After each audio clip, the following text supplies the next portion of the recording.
L'humilité. Dites l'humilité. Après l'activité, c'est l'humilité. Deutéronome 8, versets 13 à 17. La Bible dit ceci. Lorsque tu verras multiplier ton gros et ton menu bétail, s'augmenter ton argent, ton or et s'accroître tout ce qui est à toi, prends garde que ton cœur ne s'enfle et que tu n'oublies l'Éternel, ton Dieu, qui t'a fait sortir du pays d'Égypte, de la maison de servitude, qui t'a fait marcher dans ce grand et affreux désert où il y a des serpents brûlants et des scorpions, dans des lieux arides et sans eau, et qui a fait jaillir pour toi de l'eau du rocher le plus dur et qui t'a fait manger dans le désert la manne inconnue à tes pères, afin de t'humilier et de t'éprouver pour te faire ensuite du bien. Garde-toi de dire en ton cœur, ma force et la puissance de ma main m'ont acquis ces richesses. Nous acclamons la parole du Seigneur.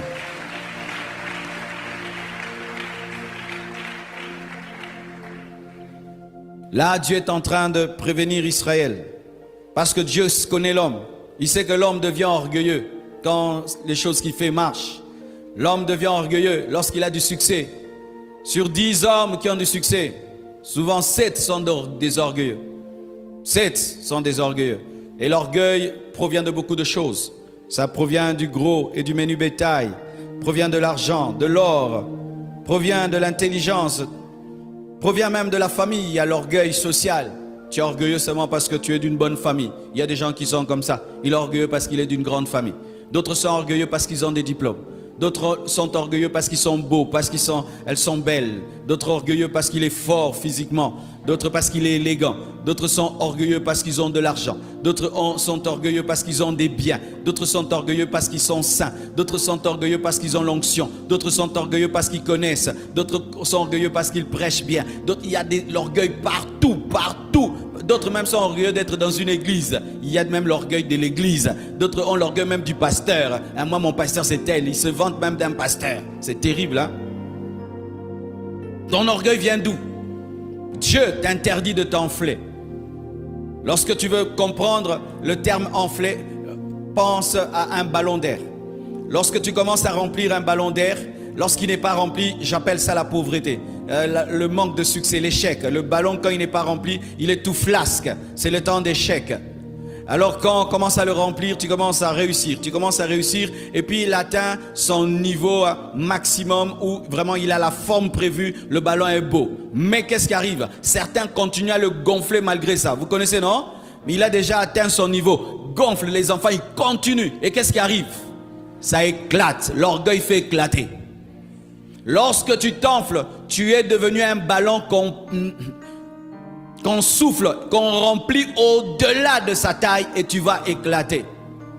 Lorsque tu mangeras, lorsque tu auras de l'or, lorsque tu auras de l'argent, ne dis pas que tu t'es acquis ces choses par ta propre force. Alléluia. Notre orgueil vient de quoi? De penser que tu as réussi par toi-même. De penser que tu es grand par toi-même. De penser que tu es grand parce que tu es plus intelligent, plus courageux. Non, c'est la grâce de Dieu. Parce qu'il y a des gens qui travaillent plus que toi mais qui échouent. Il y a des gens qui ont étudié plus que toi mais qui n'ont pas ce que tu as. Il y a des personnes plus belles que toi mais qui ne sont pas mariées. Il y a des personnes plus fortes que toi mais qui n'ont aucun travail. C'est la grâce de Dieu. Ne dis jamais que c'est ma force. Ne dis jamais que c'est mon intelligence, mais dis que c'est l'Éternel. Reconnaître que c'est Dieu qui t'a donné le succès, ça brise, ça humilie. Chaque fois qu'on m'a posé des questions sur mon ministère et que j'expliquais sans parler de la grâce de Dieu, de la faveur de Dieu, le Saint-Esprit m'a dit, ne témoigne plus jamais comme ça, c'est un mensonge. Ce n'est pas parce que tu as beaucoup prié, ce n'est pas parce que tu t'es sanctifié, je t'ai fait grâce, je t'ai fait grâce, je t'ai fait grâce. Il y a des pasteurs qui connaissent plus que toi et qui ont de l'onction plus que toi et qui prient plus que toi. Je leur ai pas donné ce que je t'ai donné, je t'ai fait grâce. C'est la grâce. Reconnaître la grâce, ça brise et ça empêche d'être orgueilleux. Si tu veux garder le succès, ne deviens jamais orgueilleux. Ne deviens jamais grand à tes propres yeux. Où tu te regardes dans le miroir et tu te dis à toi-même, vous êtes danger, l'équipe bongo. Wana satana bandi na vina yo. Wana pensa, au bandi ko éclater. Vous voyez quand le crapaud gonfle, il devient vilain, n'est-ce pas? hein, le crapaud de feu gonfle, gonfle ici. Ouah, ouah, ouah. Et quand tu es orgueilleuse, tu fais ouah, ouah. Et le danger de l'orgueil, c'est quoi? C'est que quand on est orgueilleux, on ne sait pas qu'on est orgueilleux. C'est pourquoi il faut dire à tes amis qui sont autour de toi, je suis orgueilleux ou humble. Il va te dire, yo, comment le lindo, comme insupportable. Oh, moi!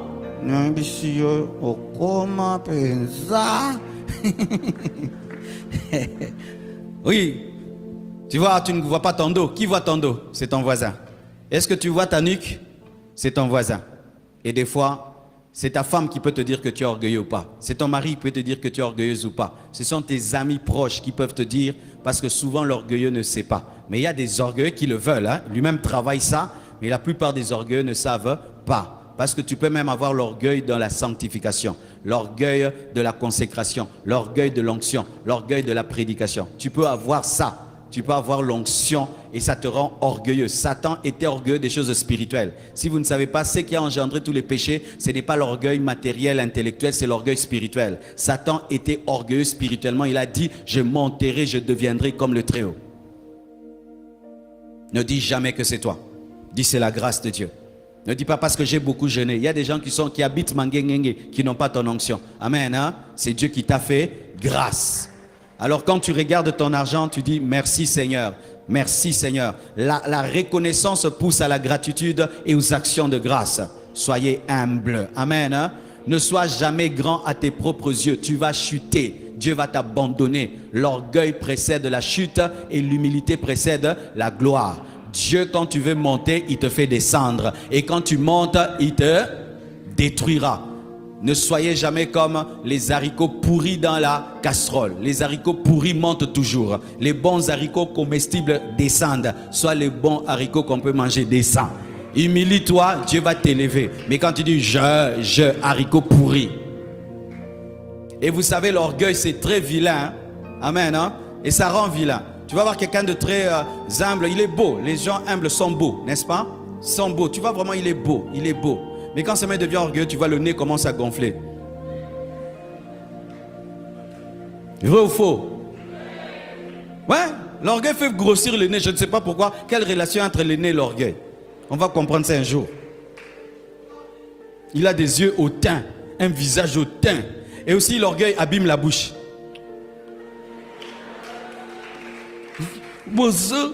Tu vois, tu sens vraiment que c'est un démon. Et que c'est une œuvre de la chair. Et quand tu es orgueilleux, tu ressembles à Lucifer. Mais quand quelqu'un est humble, tu vois. Ah oui, mes frères. Une belle femme qui est orgueilleuse, est-ce qu'on voit encore sa beauté? Une belle femme orgueilleuse, elle devient vraiment comme une sorcière. Oui. Un homme orgueilleux, vraiment il devient sale, très sale, très sale. Et certains dans la vie, ils pensent que non, ils ont des démons qui les combattent. Non, tu es tellement orgueilleux que personne ne veut être ton ami. Oui, tu es tellement orgueilleux que personne ne veut t'épouser. Personne ne veut t'épouser, tu es trop orgueilleuse, trop orgueilleuse, trop orgueilleuse. On ne veut pas t'épouser. On ne peut même pas te saluer. Parce que tu es belle. Oh, vraiment, oh. C'est quoi ça? Parce que tu es belle, on ne peut pas te saluer. Quoi? C'est quoi là? Ça devient des menaces maintenant. Tu m'as salué moi? Oui, toi. Oh, tu m'as vu, je t'ai vu. Bonjour. Boniboué. C'est quoi là? Ah oui, hein? Quand j'étais païen, moi j'aimais briser les orgueils à l'école. Il y avait des filles à l'école là vraiment, oh, elles se sentent. Oh, je dis, tu es reine ou quoi? Elle ne peut pas écrire à l'école, il faut qu'on écrive pour elle. Je dis, tiens, tu vas écrire. Donc moi je paye le Minerval ici pour t'écrire. Maman, tu vas écrire. Oh, Tuna c'est quoi? Écris. C'est quoi? Pourquoi tu te trouves extraordinaire? Que toi tu es comme, tu planes dans les airs et toi tu dors au ciel. Si tu veux être humble dans la vie, hein, le matin quand tu te réveilles, fais ça. Nous tous ici, nous tous ici, sois humble. Quand tu fais ça, tu es poussière. Tu es un homme, hein, cher. Sois humble, sois humble.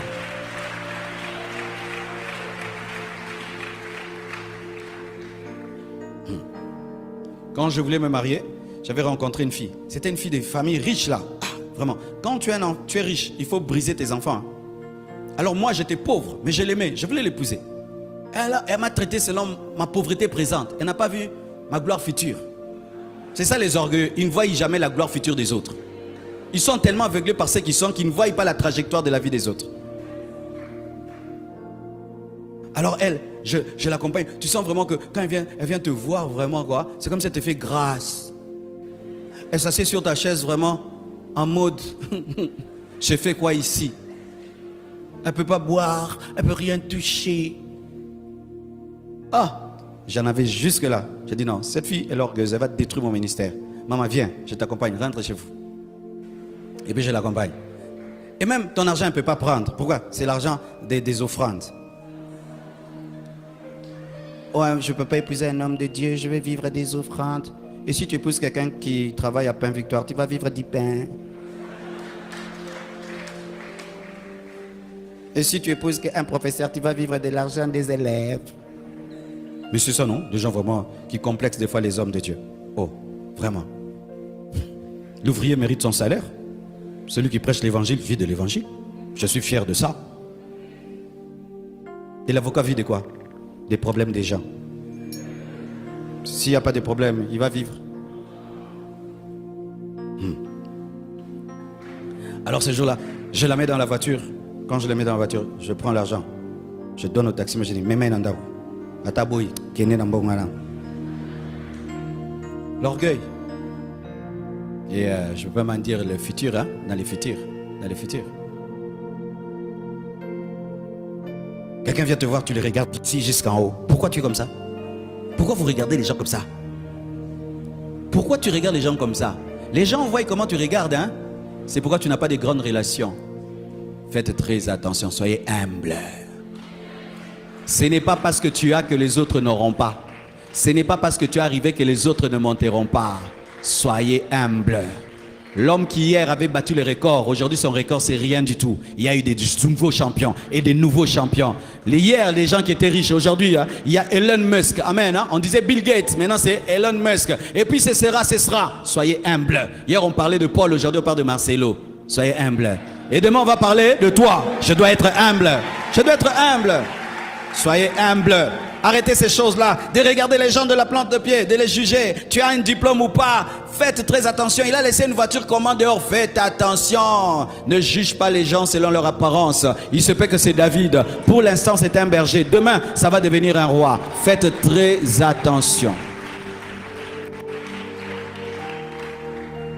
Dans cette église, il y a des gens qui sont venus dans la faiblesse, mais aujourd'hui, qui sont une grande bénédiction pour cette église. Hein. Et une grande bénédiction. Mais hier, ils ne pouvaient même pas donner $10, hein, ni $5. On les a traités avec honneur. On les a traités avec respect. Dieu les a bénis. Aujourd'hui, ils sont en train de soutenir ce ministère.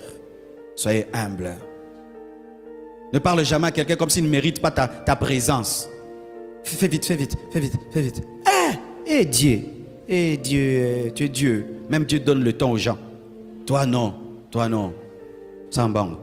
Et ces choses-là, tu es en train de parler à quelqu'un, toi tu regardes ailleurs. Tu regardes ailleurs. Hein, tu disais, parle et je t'écoute. Ne faites jamais ça. Tu ne connais pas. Dieu qui voit va t'abaisser. Les hommes qui respectent les hommes, Dieu les élève parmi les hommes. Les hommes qui respectent les hommes, Dieu les élève parmi les hommes.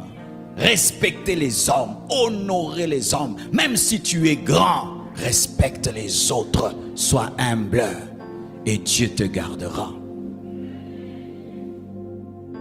J'étais dans des endroits très beaux, oui, mais le service était rempli d'orgueil.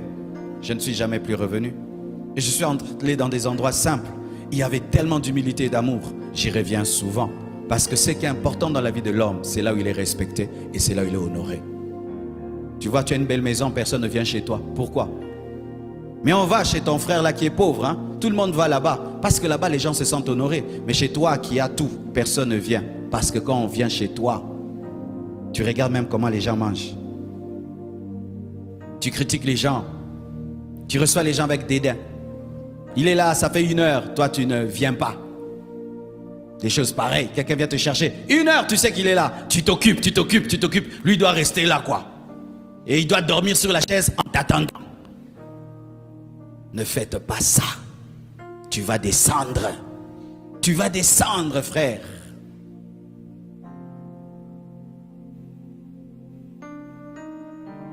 Terminons. J'aimerais vous présenter un verset qui montre à quel point Dieu veille sur l'humilité. 2 Corinthiens 12, versets 6 à 9, la Bible dit ceci. « Si je voulais me glorifier, je ne serais pas un insensé, car je dirais la vérité. Mais je m'en abstiens, afin que personne n'ait à mon sujet une opinion supérieure à ce qu'il voit en moi ou à ce qu'il entend de moi. Et pour que je ne sois pas enflé d'orgueil, à cause de l'excellence de ces révélations, il m'a été mis une écharde dans la chair, un ange de Satan pour me souffleter et m'empêcher de m'enorgueillir. 3 fois j'ai prié le Seigneur de l'éloigner de moi. Et il m'a dit, ma grâce te suffit, car ma puissance s'accomplit dans la faiblesse. Je me glorifierai donc bien plus volontiers dans mes faiblesses, afin que la puissance de Christ repose sur moi. » Acclamons la parole du Seigneur. Ça, c'est parmi les versets profonds de la Bible. Paul dit, je peux me glorifier, parce que j'ai des choses. Et c'est vrai. Paul a reçu la révélation de Christ plus que Pierre. Il a reçu la révélation de Christ plus que tous les apôtres qui l'ont vu physiquement. Il est venu après, il a fait un plus grand travail.